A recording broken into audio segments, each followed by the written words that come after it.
Hi, Brad here with Caprock Studio, and today I'm going to show you my process for retouching an environmental headshot.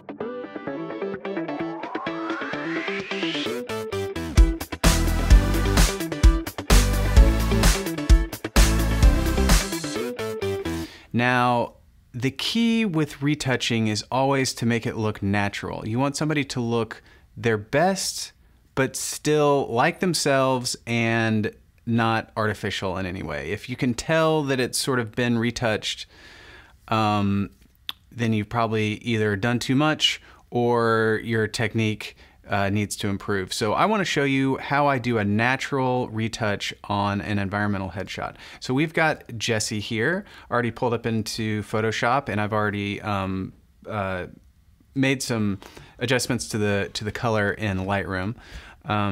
But the first thing I like to do, and I've already done it here, is to duplicate the background layer, and that just ensures that I always have a baseline from where we started from. So I've duplicated the background layer. The first thing I like to do when retouching a headshot is go to the spot removal tool and just take care of any blemishes that jump out at me. Now I'm not gonna take care of this mole because that's something that he always has.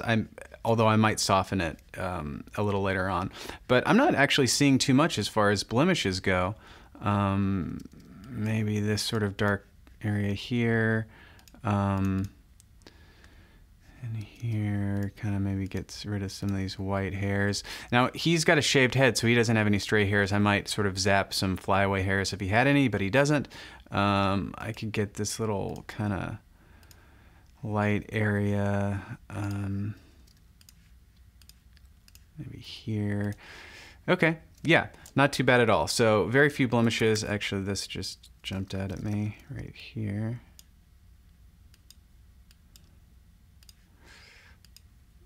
I'm obsessing on this a little too much. An important thing when retouching a headshot is speed, because a lot of times you'll have a number of headshots from a group to get through, and if you obsess too much on any one photo, then it just ends up taking forever. So, okay, so very few changes were made on that stage, but what we're gonna do next, because he just doesn't have any blemishes, what we're gonna do next is take care of these bags under the eyes, and this is a technique that I developed actually pretty recently. I've always sort of found it a little bit tricky to get an effective but natural looking kind of under eye removal technique. But what I like to do now is we're just gonna stay on the same layer. I've taken the lasso tool, I'm feathering it about 10. The feathering doesn't really matter so much in this. And I'm gonna select the whole area underneath his eye and his cheek, which is important. So once we have that selected, we're going to go Command C to copy, Command V to duplicate, and then Command T to select to select that selection, if you will. And what we're just going to do is make it larger so that the cheek area covers where his under eye bags were. We're going to hit enter on that, and I realize it looks a little weird here. So what we're going to do here is create a layer mask and fill that with black. So Shift F5. We're going to hit enter, fill that with black. We're now going to go to our paintbrush tool, white, and we're going to go down to opacity of about 20%. We're going to be 100% soft on this, on the hardness. We're going to be at, or 0%, I should say. And let's zoom in here. And then what we're going to do is we're just going to now paint in that area of his cheek over his under eye area. And what this does, and the reason why it's effective, is because it's taking skin from very close to where his eye already is. And so I just find that it looks very good and natural. Now we can sort of overdo it a little bit on purpose, because we can always dial back the intensity. But that looks okay. See, already that looks good. We're going to go back to our underneath layer here so that we can make another selection of the other eye. Copy, paste, Command T, make it bigger. That looks good. we're going to create a layer mask, fill it with black. Let's zoom in using the same 20% opacity. We're just going to go to town on that under eye. So that looks pretty good. So now we can go shift, select both of these, and hit the folder button to create a folder. Now we can toggle his eyes on and off, and that actually looks pretty good just the way that it is. We can reduce the opacity on both of them, maybe just a tiny amount. Maybe just a tiny amount, but honestly that looks pretty good. Okay, now one thing that I do a lot, and what I'm going to do now is I'm going to go Shift Option Command E to create a stamp of every layer underneath that that I've already worked on. And what this does is it just gives me a new fresh baseline to move forward on. If I need to go back, I can always delete that. That's just the way I do it. Okay, so now we've taken care of the under eyes. I'm going to go in with the spot removal tool and zap some of these kind of fine lines here, these crow's feet, just to kind of reduce the length and sort of prominence of them. Just give them a little help. So there you go, just a little something. Okay, now the next thing that's jumping out to me just a little bit, and this is not a required step, but I think we can improve the wrinkles in his neck a little bit. So we're just going to go to the clone stamp tool. We're going to go to opacity of about 20. Make it as soft as possible, and then we're just gonna select and clone a little bit of those wrinkles. Go from the bottom. And this is not a very sophisticated way of doing it, but it's effective and it's quick. So we've just softened those wrinkles just a little bit. We're gonna go Shift Option Command E to create a new layer. And now we're going to enhance the eyes now. This is another step that I will do if I'm retouching an individual's portrait and I want to sort of do the full kit and caboodle on him or her. If I'm retouching a bunch of photos at once, sometimes I'll leave this out unless somebody really needs it. Some people's eyes are really red or yellow. This guy's eyes are just a little yellow, Jesse here. So to reduce that yellowness, we're going to go hue saturation, create a hue saturation layer, and then we're going to go yellow, select yellow, reduce its saturation all the way, and increase its lightness all the way. We're then going to go Shift F5 to fill that with black, and with a opacity of, we can just go to 100%, we can knock out all the yellowness of his eyes. There. And then we'll just reduce the opacity to something like 30%. That seems good. It's subtle, but it makes a difference. Okay, next step, we're gonna go Shift Option Command E to create a new layer. This is gonna be a sharpened layer for his eyeballs. So we're gonna go to Sharpen. That's not what I meant to do. So let's undo that. We're gonna go to Filter, Sharpen, Unsharp Mask. 100, radius of 1, perfect. Create a layer mask, fill it with black, and then we're just gonna paint onto his eyes with 100% opacity. Honestly, the resolution here is not really high enough for it to make that much of a difference, but it's subtle, but it's a little something. So now his eyes just pop a little bit. Another thing we can do with his eyes is just sort of lighten them up by creating a curves layer. So let's just push up the middle tones. We're gonna fill that with black, and then we can sort of paint in just a little bit. So now his eyes are a little lightened up and they just pop just a little bit. Okay, so we're getting close, honestly. to being done with this already. There really it has not been that much to correct on this. One thing I'm seeing here is a little bit of stuff going on here. I'm just going to create a new layer and go to town with the spot removal tool to get rid of some of those wrinkles, and then to get rid of this redness here, this sort of dark splotch of redness, we're going to create a curves adjustment tool and simply pull out the red. Select red, pull it down. We also want to brighten it because it's a dark patch of skin, so we're going to brighten the overall RGB. We're going to fill that with black. Come here to our paintbrush tool. Let's go down to 17% is fine. And then we're just gonna sort of fill that in a little bit. And so this is actually kind of red in here. This could use some work.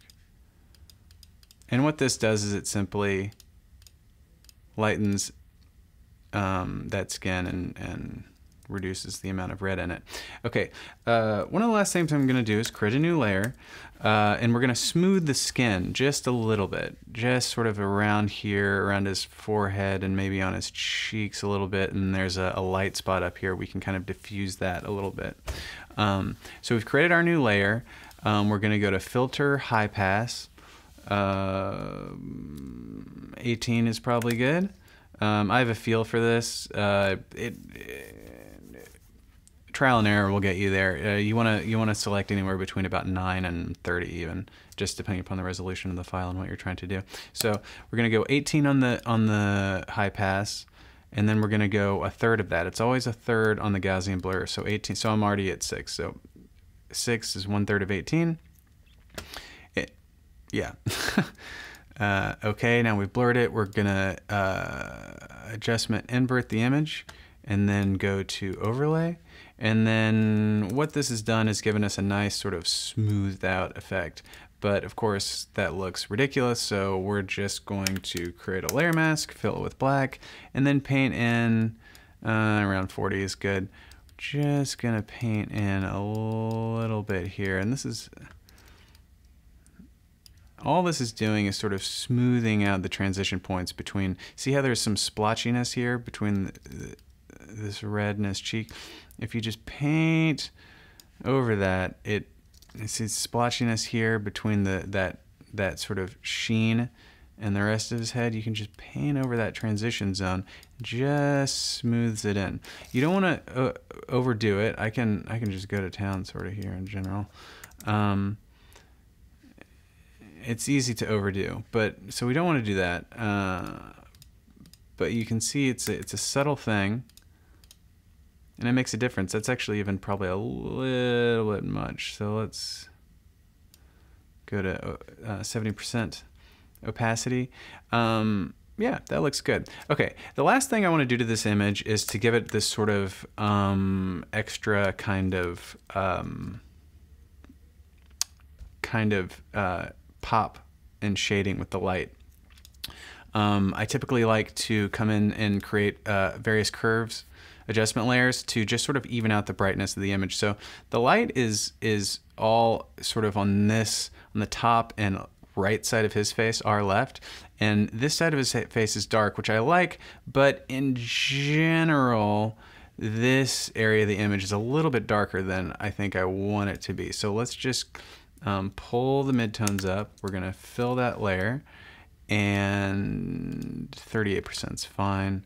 And we're just gonna paint in to just kind of even out the distribution of light in the image. And so what that has done is just sort of given him a little bit more light. Now, in order to create sort of a punchiness to the image, we're going to actually reduce the brightness overall, and then we can hit X to select the to make black the foreground, and we're going to go to 100% opacity, and then we're just right here in the middle going to block that layer so that only the outsides have really, it kind of gives a vignette.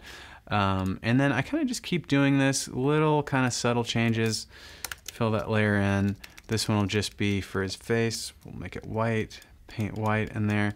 Sometimes when I lighten, see, it just makes the face pop a little bit. Sometimes when I lighten a face, it seems to get a little less, seems to get almost a little washed out. So to give it a little bit more kind of mid-tone contrast, I'm gonna Shift Option Command E, so to create a new layer, and then we're gonna go Filter, Other, and this time we're gonna go high pass of about 50 to 75, 40 to 75, 40 to 90 is about what I do. So enter, and then we're just gonna go soft light.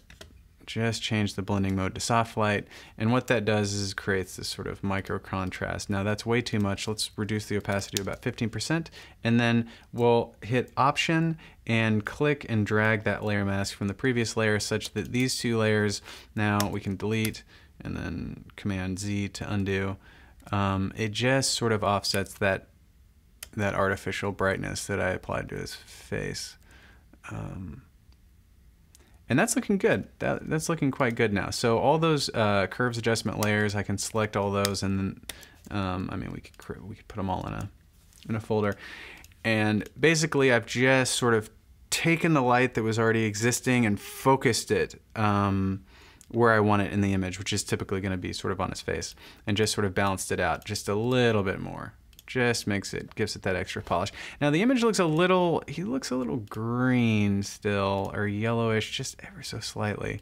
Although there was fluorescent light, so the background could just be most of the issue. Just a tiny bit, and then red, just a tiny bit.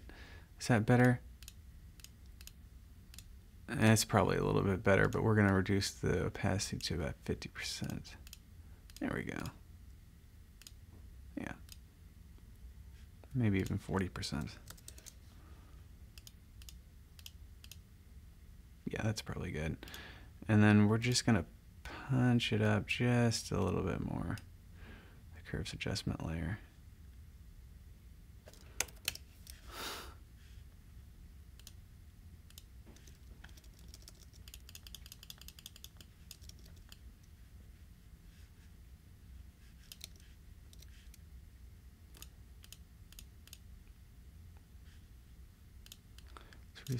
Okay, now we're going to make a new overall layer, and we can select everything by holding down the Shift key. So the top layer is selected, hold down the Shift key, go down to not the very last layer because that was our background, that's where we started from, but everything but the background layer. And then we can just hit Delete, and Command Z will toggle between the two. So as you can see, we really didn't do that much, but look at the difference that it makes. So that's our before, that's our after. You know, I could have gone probably a little less on the under eye bags, but I think this looks okay. This looks okay to me. So the final stage in this, now that I'm done in Photoshop, I'll save this as a high quality TIFF file, import that into Lightroom, then make any sort of final adjustments and export in the size that I want to deliver the image to the client. So that was a quick tutorial on a standard retouch for an environmental headshot. I hope you got something out of it. If you have any questions, feel free to leave comments below. Make sure to like this video, and I'll see you on the next one. Peace.